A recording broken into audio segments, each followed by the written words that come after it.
மெய்யான ஒளி அப்படிங்கிற தலைப்புல நம்ம எடுத்துருக்கோம். சோ ஃபர்ஸ்ட் காரியம் என்ன அப்படின்னா, இருளை நீக்கும் ஒளி. 1 யோவான் 2ஆம் அதிகாரம் 8வது வசனத்துல சொல்லப்பட்டிருக்கு.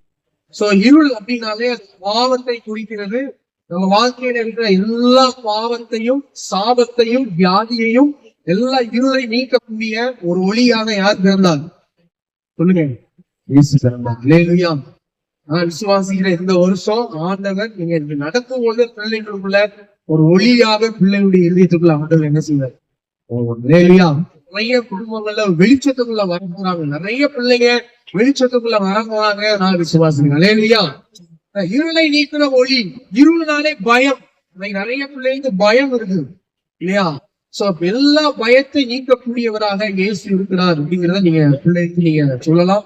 இரண்டாவது, பிரகாசிக்க வைக்கிற ஒளி. யோவான் 1:9 பார்த்த ஒரே வசனம் தான் பிரகாசிக்க வைக்கிற ஒளி. எந்த மனுஷனையும், அதாவது இந்த உலகத்துல பாத்தீங்கன்னா ஆண்டவரை நம்பி வந்தவங்க ஒரு நாள் வெட்கப்பட்டு போனதே கிடையாது. ஆமாவா இல்லையா?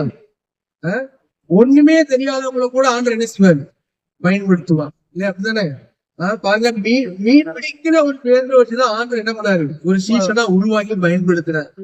பேச முடியாத ஒரு மோசையை தான் என்ன பண்றாரு? பல லட்சங்களுக்கு தலைவனா என்ன செய்யறாரு? பிரகாசிக்க வைக்கிறாரு. ஆனா நம்மளுக்கு பிரகாசிக்க வைக்கிறாரா இல்லையா? நம்மகிட்ட என்ன தகுதி இருக்குது இல்லையா? ஆனா பிரகாசிக்க வைக்கிற ஒரு ஆண்டவர், அந்த ஒளி உனக்குள்ள வந்துட்டா ஆண்டவனை பிரகாசிக்க வைப்பார் அப்படின்னு சொல்லுங்க. கடைசியா ஒரு ஒளி. என்ன ஒளி அப்படின்னா, வழி நடத்துகிற ஒளி.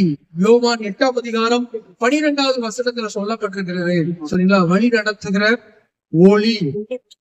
இப்போ நீங்க நம்ம லைட் ஹவுஸ் இருக்கு பாத்தீங்களா? அந்த லைட் ஹவுஸ் வந்து என்ன செய்யும்? லைட் சுழந்து கொண்டே இருக்கும்.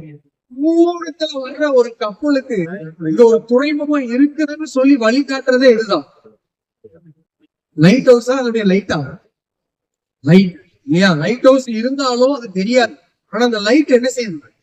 சுரண்டு அடிக்கும் பொழுது அந்த கப்பல் நேரம் எங்க வந்துருது?